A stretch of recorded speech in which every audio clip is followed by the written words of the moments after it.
जय हिंद साथियों। तो चलिए हम लोग बात करने वाले अगले नेक्स्ट प्रैक्टिस सेट में जो आपको एग्जाम के लिए सिलेक्शन तक लेके जाएगी। ठीक है, तो चलिए कंटिन्यू शुरू करते हैं। लेकिन दोस्तों बता दें, अगर इस बार एसएससी में अगर आप सिलेक्शन लेना चाहते हो तो आप ये दिए गए व्हाट्सएप नंबर पे आपको मैसेज करना है, और मैसेज करते ही दोस्तों ये पेड पीडीएफ ले लेना जो आपको 100% सिलेक्शन तक लेके जाएगी। ये एसएससी का सारी सिलेक्शन बेच का सिलेक्टेड क्वेश्चन जो आपको 100% सिलेक्शन तक लेके जाएगी। ठीक है, वीडियो को कंटिन्यू बने रहना और एक एक चीज़ आपके लिए ध्यान से पढ़ना दोस्तों, क्योंकि इस बार आपको 100% सिलेक्शन लेना है एसएससी के अंदर। ठीक है, चलिए कंटिन्यू शुरू करते हैं। लेकिन इससे पहले बता दें, अगर इससे पहले वाले जो भी बच्चे प्रैक्टिस सेट नहीं किए तो इससे पहले वाले जाके देख लेना, बहुत ही ज़्यादा सिलेक्टेड क्वेश्चन करवाए गए हैं। और अब बता दें, जो भी बच्चे अभी तक वीडियो को लाइक नहीं किए तो लाइक कर लेना। अगर आप चैनल पर नए हो तो चैनल को सब्सक्राइब करके नोटिफिकेशन ऑल पे सेलेक्ट कर लेना अगर आप एसएससी का तैयारी करो तो। ठीक है, इंपॉर्टेंट क्वेश्चन, सिलेक्टेड क्वेश्चन लिया गया है दोस्तों जो आपको एग्जाम में पूछा जा चुका है। ठीक है, चलिए कंटिन्यू शुरू करते हैं। सबसे पहले यहाँ पे अगर बात किया जाए तो क्वेश्चन पूछा गया कि निम्नलिखित में से कौन सा जो है 16 महाजन पदों में से एक नहीं था। बताइए, कुरु था, कामरूप था, या फिर दोस्तों आपका कौशल नहीं था, या फिर आपका अग्र नहीं था। बताइए कौन हो जाएगा बिल्कुल राइट आंसर। तो बता दें तो 16 महाजन पद कौन कौन से, ये भी हम आपको बताएंगे। लेकिन इससे पहले बता दें इस क्वेश्चन का राइट आंसर अगर ऑप्शन नंबर बी सेलेक्ट किया तो कामरूप, तो ये दोस्तों आपका बिल्कुल नहीं था। ठीक है, ऑप्शन नंबर बी आप याद रखना। और साथ ही बता दें यहाँ पे कि 16 महाजन पद कौन कौन थे, तो याद रखना आपका अंग था, मगध था, और आपका काशी था, वत्स था, आपका वजी था, और आपका कौशल था, अवंती, मल, और आपका पंचाल, चेदी, कुरु, मत्स्य, और आपका कंबोज, और आपका सुरसेन, अस्मक, और आपका गंधार। ये आपका 16 महाजन पद था जो कि आपको बहुत ही इंपॉर्टेंट था। ये 16 महाजन पद आप याद रखना तो बहुत ही इंपॉर्टेंट है। और 16 महाजन पदों में से जो एक नहीं था कौन, कामरूप था। ठीक है, याद रखना। आगे आते हैं और अगला क्वेश्चन दोस्तों यहाँ पे आपका पूछा गया, बताना कि सिंधु घाटी सभ्यता की जो है निम्नलिखित में से किस स्थल पर जो है महास्नानागार की जो है खोज की थी। बताइए, बनवाली में, या फिर दोस्तों आपका मोहनजोदड़ो, या फिर दोस्तों लोथल में, या फिर आपका कालीबंगा में। बताइए राइट आंसर क्या हो जाएगा। 2021 का पूछा गया क्वेश्चन है दोस्तों एसएससी के अंदर। ठीक है, इस बार भी पूछने का चांसेस बनता है, तो आप वीडियो पे कंटिन्यू बन के आप अच्छे से रिवीजन करना है। ठीक है, एक ही चीज़ें तैयार किया गया है। बात करें ऑप्शन नंबर बी का, तो मोहनजोदड़ो आपका बिल्कुल राइट आंसर हो जाएगा, ऑप्शन नंबर बी। ठीक है, याद रखना दोस्तों यहाँ पे कि मोहनजोदड़ो के बारे में अगर नाम आया है तो याद रखना नर्तकी की जो है कांस्य मूर्ति जो कि आपका 3 मुख वाले जो है देवता जिसको हम लोग पशुपतिनाथ कहते हैं। ठीक है, मूर्ति की जो है महान स्नानागार जो कि आपका है कहाँ पे, मोहनजोदड़ो में। और याद रखना कालीबंगा का अगर नाम आया है दोस्तों तो याद रखना कालीबंगा जो कि आपका जो जूते हुए खेत और अग्नि के जो है पूजा के साथ कालीबंगा से मिले हैं। ठीक है, लोथल का नाम आया दोस्तों, तो लोथल के बारे में अगर बात किया जाए तो लोथल जो कि आपका चावल का जो है प्रथम साक्षी यहीं से मिले हैं। एक दोस्तों बनवाली आया है, तो बनवाली का अगर बात किया जाए तो मिट्टी से जो है बना हल जो कि आपका बनवाली से मिलते हैं। ठीक है, याद रखना इंपॉर्टेंट है आपके एग्जाम्स के लिए। इंपॉर्टेंट चीज़ें बता रहे हैं दोस्तों जो आपके एग्जाम के लिए बहुत ही ज़्यादा ओरिएंटेड है। सेम ऐसा ही क्वेश्चन आपके एग्जाम में छपने वाले हैं। ठीक है, तो वीडियो पे कंटिन्यू बन के आप अच्छे से रिवीजन करना। और जो भी बच्चे अभी तक पीडीएफ लेना चाहते हैं, मात्र दोस्तों आपको 99 रुपये में ये पीडीएफ मिलेगा जो आपको 100% एसएससी में सिलेक्शन दिलाएगी। ये पेड पीडीएफ दोस्तों ये दिए गए व्हाट्सएप पे आपको पेमेंट करके दोस्तों आप इस नंबर पे आपको पेमेंट का स्क्रीनशॉट करना है और इसी नंबर पे आपको सेंड कर दिया जाएगा। ठीक है, चलिए बताइए इस क्वेश्चन का राइट आंसर क्या हो जाएगा। पूछा गया यहाँ पे कि अपने 5 वर्षीय पुत्र वीर नारायण की ओर से जो है शासन करने वाली रानी दुर्गावती किस जनजाति से संबंधित है। कोरकू से, माड़िया से, या फिर तो उसका बैगा से, या फिर आपका गोंड से। बताइए राइट आंसर क्या हो जाएगा। चीज़ इंपॉर्टेंट है, अगर सिलेक्शन लेना चाहते हो तो अच्छे से रिवीजन करना। ठीक है, बताना चाहेंगे दोस्तों कि जो भी क्वेश्चन बताएंगे वो आपकी एग्जाम ओरिएंटेड है जो आपके एग्जाम में छपने वाले हैं। ठीक है, अगर ऑप्शन नंबर डी सेलेक्ट किया गोंड तो बिल्कुल राइट आंसर हो जाएगा दोस्तों, ऑप्शन नंबर डी याद रखना। ठीक है, और साथ ही बता दिया जाए यहाँ पे कि रानी दुर्गावती 1524 से 1564 ईस्वी में जो है आपका मध्य प्रदेश के गोंडवाना क्षेत्र में जो है आपका क्या हुआ था दोस्तों, तो याद रखना गोंडवाना क्षेत्र में जो है शासन किया था। और याद रखना कि जिसका केंद्र आपका जबलपुर और था, और इसका संबंध जो था दोस्तों याद रखना कि इसका संबंध जो कि आपका गोंड जनजाति से था। ठीक है, याद रखना एक एक चीज़ तैयार है दोस्तों आपके एग्जाम्स के लिए, बस आपको रिविजन करना है, बस इसके अलावा और कुछ नहीं करना। ठीक है, और आपका सिलेक्शन आपके हाथ में होगा। बताना कि मुगल सम्राट आलम शाह द्वितीय ने जो है ईस्ट इंडिया कंपनी को जो है बंगाल प्रांत का जो है दीवान किस वर्ष जो है नियुक्त किया था। बताइए, सन 1865 में, 1765, 1735, या फिर आपका 1665 ईस्वी में। बताइए राइट आंसर क्या हो जाएगा। जो भी बच्चा ऑप्शन नंबर अगर आप बी सेलेक्ट करें 1765 तो बिल्कुल राइट आंसर हो जाएगा दोस्तों, ऑप्शन नंबर बी। ठीक है, याद है दोस्तों कि मुगल सम्राट शाह आलम द्वितीय ने जो है ईस्ट इंडिया कंपनी को जो है बंगाल का जो है प्रांत दीवान जो कि आपका 1765 ईस्वी में जो है नियुक्त किया था। और याद रखना दोस्तों 1764 में, एक साल पीछे 1764 में जो है बक्सर के युद्ध में जो अंग्रेजों ने जो है शाह आलम द्वितीय और आपका शुजादुल्ला को जो है हराया था। ठीक है, याद रखना इंपॉर्टेंट है दोस्तों, याद रखना। आगे आते हैं और अगला क्वेश्चन दोस्तों यहाँ पे आपको बताना है, यहाँ पे प्यार मोहब्बत से आंसर करना है कि बाबा ने निम्नलिखित में से किस वर्ष में जो है दिल्ली के जो सुल्तान को जो हराकर दिल्ली और आपका आगरा पर जो है कब्जा कर लिया था। बताइए कौन से वर्ष में। ऑप्शन है 1524 में, 1526 में, 1522, या फिर आपका 1528 में। बताइए राइट आंसर क्या हो जाएगा। चीज़ इंपॉर्टेंट है, सिलेक्शन दिलाएंगे दोस्तों इस बार आपको 100% SSC GD के अंदर, ठीक है। बताइए राइट आंसर क्या हो जाएगा। अगर ऑप्शन नंबर बी सेलेक्ट करें तो वर्ष 1526, तो बिल्कुल राइट आंसर हो जाएगा ऑप्शन नंबर बी, आप याद रखना, ठीक है। याद है दोस्तों कि बाबर ने जो है 1526 में जो है दिल्ली के जो है सुल्तान को जो है हराकर दिल्ली और आपका आगरा पर कब्जा कर लिया था, ठीक है। और याद रखना दोस्तों कि बाबर के द्वारा जो है लड़ी गई युद्ध कौन कौन सी थी, तो याद रखना कि पानीपत का प्रथम युद्ध जो कि आपका 1526 में जो है बाबर और आपका इब्राहिम लोदी के द्वारा लड़ा गया था। और खानवा के द्वारा दोस्तों खानवा का युद्ध जो है ये आपका 1527 में जो कि आपका बाबर और राणा सांगा के बीच में हुआ था। और एक याद रखना चंदेरी का युद्ध जो कि आपका सन 1528 में जो कि आपका बाबर और मेदिनी राय के बीच में हुआ था। एक याद रखना दोस्तों घाघरा का युद्ध जो कि आपका 1529 में जो कि आपका बाबर और अफगान के बीच में युद्ध लड़ा गया था। ये बाबर के 4 ऐसे युद्ध हैं जो बहुत ही इंपॉर्टेंट है, ठीक है, आप याद रखना, जो कि आपको डायरेक्ट क्वेश्चन यहाँ से बनते हैं, ठीक है। बाबर का ये चारों युद्ध अच्छे से याद रखना। चलिए आगे आते हैं। और अगला क्वेश्चन दोस्तों यहाँ पे आपका पूछा गया कि मौर्य साम्राज्य में तीर्थ यात्रियों पर लगाए जाने वाले जो है कर का जो है नाम इनमें से क्या था। भद्र था, यात्रा वेतन था, या फिर आपका वसंतिका था, या फिर दोस्तों आपका पदिका था। बताइए राइट आंसर क्या हो जाएगा। चीज़ इंपॉर्टेंट है, अगर सिलेक्शन नहीं मिला तो गारंटी दोस्तों आप ये वीडियो बनाना छोड़ देंगे, ठीक है। बताइए आज से दोस्तों अगर सिलेक्शन नहीं हुआ दोस्तों, अगर रिवीजन करते हैं सारे सिलेक्टेड क्वेश्चन का, अगर सिलेक्शन नहीं हुआ तो आप ये हम पढ़ाना बंद कर देंगे, ठीक है। चलिए बात करते हैं इस क्वेश्चन का राइट आंसर क्या हो जाएगा। अगर ऑप्शन नंबर बी सेलेक्ट करें दोस्तों यात्रा वेतन, तो बिल्कुल राइट आंसर हो जाएगा ऑप्शन नंबर बी, ठीक है। याद रहे दोस्तों यहाँ पे कि मौर्य साम्राज्य में तीर्थ यात्रियों पर जो है लगाए जाने वाले कर को जो है यात्रा वेतन कहा जाता है। और याद रखना दोस्तों यहाँ पे कि मौर्य राजवंश ने जो है 137 वर्षों तक जो है भारत पर शासन किया था। जो भी चीज़ें बताते हैं वो एग्जाम ओरिएंटेड होते हैं, जो आपके एग्जाम में फंसने का चांसेस बहुत ही ज़्यादा बनता है, ठीक है। और प्रीवियस ईयर में भी पूछा जा चुका है। और दोस्तों याद रखना कि चाणक्य जो कि आपका चंद्रगुप्त के जो है दरबार में जो है मंत्री थे, और इन्होंने जो है दोस्तों इकोनॉमिक्स यानी अर्थशास्त्र पुस्तक की जो है रचना भी की थी, ठीक है। याद रखना कौन, चाणक्य। आगे आते हैं। और अगला क्वेश्चन दोस्तों यहाँ पे आपका पूछा गया, बताना कि अलाउद्दीन खिलजी द्वारा लगाया गया खराज कर जो है किसान की जो है उपज के लगभग कितना % हिस्से के बराबर होता था। बताइए 10%, 50%, 25, या फिर आपका यहाँ पे 100% कर लेना, ठीक है।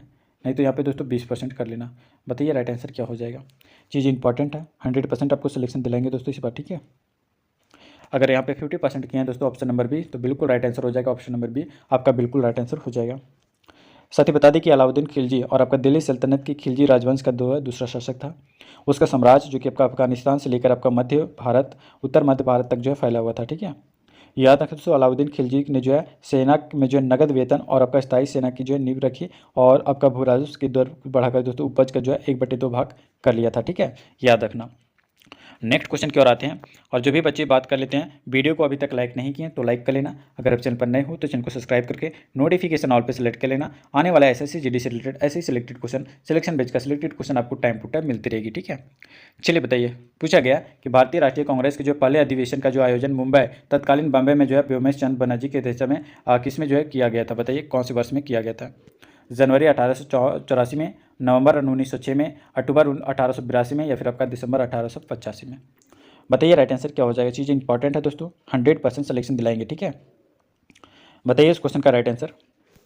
अगर ऑप्शन नंबर डी सेलेक्ट करें दोस्तों दिसंबर 1885, तो बिल्कुल राइट आंसर हो जाएगा ऑप्शन नंबर डी।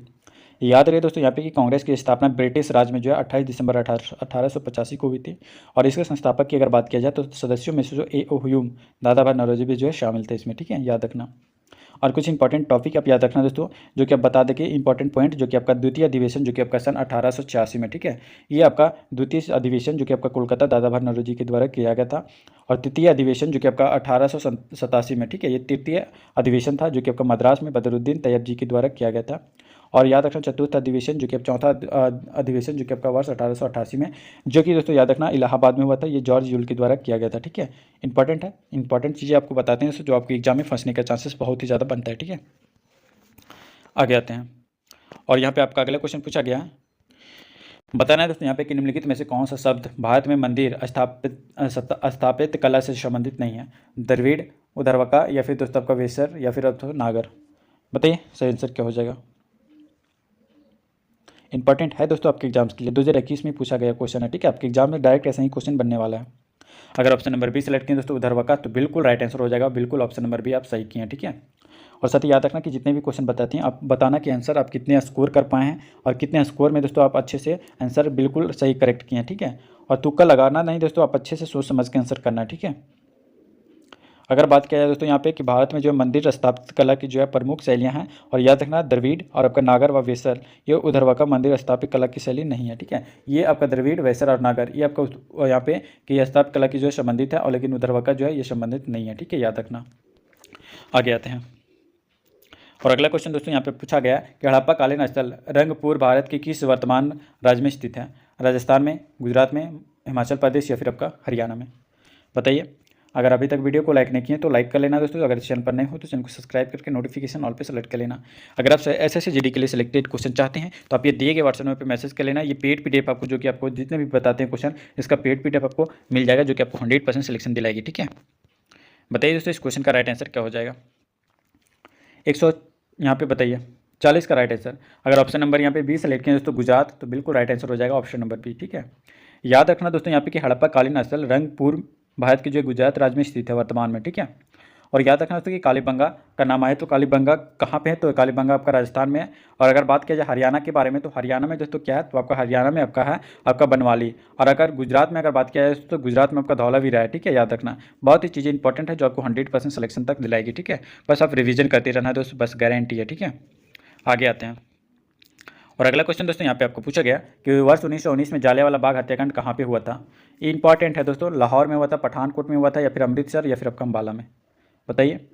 चीज़ इंपॉर्टेंट है। अगर ऑप्शन नंबर यहाँ पे सी सेलेक्ट करें दोस्तों वर्ष 1919 में जलियांवाला बाग हत्याकांड जो कि आपका अमृतसर में हुआ था, तो बिल्कुल ऑप्शन नंबर सी सही हो जाएगा। याद रहे दोस्तों यहाँ पे कि बता दें कि वर्ष 1919 में जो है जलियांवाला बाग हत्याकांड पंजाब के अमृतसर में हुआ था, ठीक है। और याद रखना दोस्तों कुछ इंपॉर्टेंट पॉइंट जो कि आपका डॉक्टर सतपाल और आपका सैफुद्दीन किचलू की जो गिरफ्तारी के विरोध में जो है हो रही जनसभा में जो है जनरल डायर ने जो है अंधाधुंध गोलियां चलाई। और इस कांड में जो है दोस्तों याद रखना कि इस हत्याकांड में जो है विरोध में जो है गांधी जी ने जो है केसर हिंद जमनालाल बजाज ने जो है राय बहादुर और आपका टैगोर ने जो है सर की जो उपाधि वापस लौटा दी थी, ठीक है। याद रखना इंपॉर्टेंट है दोस्तों। अगर सिलेक्शन लेना है तो आप अच्छे से रिवीजन करते रहना। अगर आप स्किप करके देखते हैं दोस्तों वीडियो पे तो आपको बहुत ही बेनिफिट नहीं मिलेगा, ठीक है, क्योंकि दोस्तों बहुत ही एक्स्ट्रा चीज़ें भी आपको बताया जाता है जो आपके एग्जाम ओरिएंटेड होते हैं। बताना दोस्तों कि हौज ए सुल्तानी एक बड़ा जलाशय था जिसका निर्माण दिल्ली के जो है बाहर जो कि आपका निम्न में से किसके द्वारा जो कि आपका कराया गया था? बताइए किसके द्वारा कराया गया था? जसीरुद्दीन मोहम्मद के द्वारा, या फिर आपका जैसुद्दीन बलबन के द्वारा, या फिर दोस्तों आपका कुतुबुद्दीन ऐबक के द्वारा, या फिर दोस्तों आपका सुल्तान इल्तुतमिश के द्वारा? बताइए राइट आंसर क्या हो जाएगा। चीज़ इंपॉर्टेंट है दोस्तों। अगर सिलेक्शन लेना है तो आप अच्छे से रिवीजन करते रहना, ठीक है। बताइए इस क्वेश्चन का राइट आंसर। अगर ऑप्शन नंबर डी सेलेक्ट किया दोस्तों सुल्तान इल्तुतमिश, तो बिल्कुल राइट आंसर हो जाएगा ऑप्शन नंबर डी, ठीक है। याद रहे दोस्तों यहाँ पे कि हौज ए सुल्तानी एक बड़ा जलाशय था जिसका आपका निर्माण दिल्ली के बाहर सुल्तान इल्तुतमिश द्वारा कराया गया था। और इंपॉर्टेंट पॉइंट आप याद रखना दोस्तों कि तुर्क ए आपका चिलगानी और जो आपका 40 गुलाम सरदारों का जो है आपका संगठन था इल्तुतमिश ने बनाया था, ठीक है। और ये भी याद रखना दोस्तों कि दिल्ली का जो है कुत उल इस्लाम और आपका अलाउद्दीन का जो है झोपड़ा नामक जो है मस्जिद का निर्माण जो कि आपका ऐबक ने करवाया था, ठीक है, याद रखना। एक्स्ट्रा चीज़ें भी बताते हैं दोस्तों जो आपको एग्जाम 100% सिलेक्शन तक लेके जाएगी, ठीक है। आगे आते हैं। और अगला क्वेश्चन दोस्तों बता दें दारा शिकोह के पिता का नाम क्या था? जहांगीर या दोस्तों आपका फखरुद्दीन यहाँ पे देख सकते हैं दोस्तों फरखसियार, या फिर दोस्तों आपका शाहजहां, या फिर आपका औरंगजेब? बताइए राइट आंसर क्या हो जाएगा दारा शिकोह के पिता का नाम। अगर ऑप्शन नंबर सी सेलेक्ट किया दोस्तों यहाँ पे शाहजहां, तो बिल्कुल राइट आंसर हो जाएगा ऑप्शन नंबर सी, ठीक है। ऑप्शन नंबर सी आपका बिल्कुल राइट आंसर हो जाएगा दोस्तों। आपका दारा शिकोह का एकदम पिता का नाम आपका शाहजहां, बिल्कुल सी ऑप्शन नंबर सही हो जाएगा। याद है दोस्तों दारा शिकोह के पिता का नाम शाहजहां था। और याद रखना कि शाहजहां के 4 पुत्र थे, ठीक है। कौन कौन से थे? तो याद रखना आपका औरंगजेब, दारा शिकोह और आपका शाह शुजा और आपका मुराद बख्श, ठीक है। ये 4 पुत्र आपका किसका था? शाहजहां का था, ठीक है, याद रखना। और ये भी पॉइंट आप याद रखना कि वर्ष 1658 ईस्वी में जो है दारा और आपका औरंगजेब के बीच में जो है धर्मट का जो है युद्ध हुआ, और इस युद्ध में जो है दारा की जो है पराजय हो गई थी, ठीक है, याद रखना। आगे आते हैं। और अगला क्वेश्चन दोस्तों यहाँ पे आपका पूछा गया, अच्छे से आंसर करना है दोस्तों। बताना है कि मौर्य वंश ने जो है निम्नलिखित में से किस राजवंश के बाद जो है मगध पर जो है शासन किया था? बताइए। नंद राजवंश, गुप्त राजवंश, या फिर आपका गुप्त राजवंश, या फिर आपका दोस्तों कुषाण राजवंश? बताइए। चीज़ इंपॉर्टेंट है। अगर ऑप्शन नंबर ए सेलेक्ट किया दोस्तों नंद राजवंश, तो बिल्कुल राइट आंसर हो जाएगा ऑप्शन नंबर ए, ठीक है। याद रहे दोस्तों यहाँ पे कि जो भी चीज़ें बताते हैं वो एग्जाम ओरिएंटेड होते हैं, ठीक है।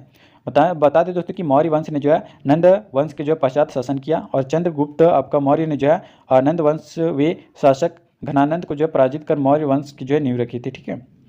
और ये भी याद रखना दोस्तों कि मगध पर शासन करने वाले वंश कौन कौन से, तो याद रखना जो का उसका क्रम था, मगध पर शासन करने वाले राजवंश का अगर शासन की अगर बात किया जाए क्रम में, तो आपका सबसे पहले आपका हर्यक वंश था, फिर आपका शिशुनाग था, फिर नंद वंश था, फिर आपका मौर्य वंश था, फिर आपका शुंग वंश था, फिर आपका कर्ण वंश था, या फिर आपका सातवाहन वंश था। तो ये आपका मगध पर शासन करने वाले वंशों का जो है क्रम आपको बताएं जो ओरिएंटेड है। जो भी बच्चों को याद करना तो एक बार आप स्किप करके लेना दोस्तों और अच्छे से सुन लेना, आप अच्छे से याद हो जाएगा। ठीक है, आगे आते हैं और इस वीडियो का लास्ट क्वेश्चन होगा जो कि आपको बताना अच्छे से कि वेद ऋषि कपिल का संबंध भारतीय दर्शन के जो है कौन से संप्रदाय से के साथ था, बताइए। न्याय से, वैशनिक से, या फिर आपका सांख्य से, या फिर आपका मीमांसा से, बताइए। चीज़ें इंपॉर्टेंट है दोस्तों। अगर बात किया जाए तो यहाँ पे जो भी बच्चे ऑप्शन नंबर सी सेलेक्ट किए दोस्तों सांख्य से, तो बिल्कुल राइट आंसर हो जाएगा ऑप्शन नंबर सी। ठीक है, याद रहे दोस्तों यहाँ पे कि वे ऋषि कपिल का संबंध भारतीय दर्शन के जो है सांख्य से संप्रदाय से था। ठीक है, और याद रखना इंपॉर्टेंट पॉइंट कि योग जो था ये पतंजलि से संप्रदाय था, और याद रखना न्याय जो कि आपका गौतम से था, और आपका पूर्व मीमांसा जो कि आपका जैमिनी से था, और याद रखना दोस्तों उत्तर मीमांसा जो कि आपका बद्रनारायण से था। ठीक है, याद रखना जो भी चीज़ें दोस्तों इंपॉर्टेंट होते हैं वो एग्जाम ओरिएंटेड, और एक्स्ट्रा चीज़ें जो बताते हैं वो आपके लिए रामबाण होते हैं। और जो भी बच्चे अभी तक वीडियो को लाइक नहीं किए हैं तो लाइक कर लेना, अगर आप चैनल पर नए हो तो चैनल को सब्सक्राइब करके नोटिफिकेशन ऑल पे कर लेना, क्योंकि एसएससी जीडी का सारे सिलेक्शन बेस का सिलेक्टेड क्वेश्चन इस चैनल पे आपको करवाया जाता है। और याद है दोस्तों जो भी बच्चे अभी तक ये पेड पीडीएफ को ज्वाइन नहीं किए तो ये पेड पीडीएफ आप ले लेना, जो कि दोस्तों आपको 100% एसएससी जीडी के अंदर लेके जाएगी। और याद रखना कि यहाँ पे ये दिए गए व्हाट्सएप नंबर पे आपको मैसेज कर लेना है अगर आप पेड पीडीएफ लेना चाहते हो। मात्र दोस्तों 99 रुपये में ये पेड पीडीएफ मिलेगा जो आपको 100% सिलेक्शन तक लेके जाएगी। ठीक है, चलिए वीडियो को काफ़ी देर न करते वीडियो को एंड करते हैं। मिलते हैं दोस्तों फिर नेक्स्ट प्रैक्टिस सेट के साथ, नेक्स्ट सिलेक्शन वाले क्वेश्चन के साथ। तब तक ले जय हिंद, वंदे मातरम।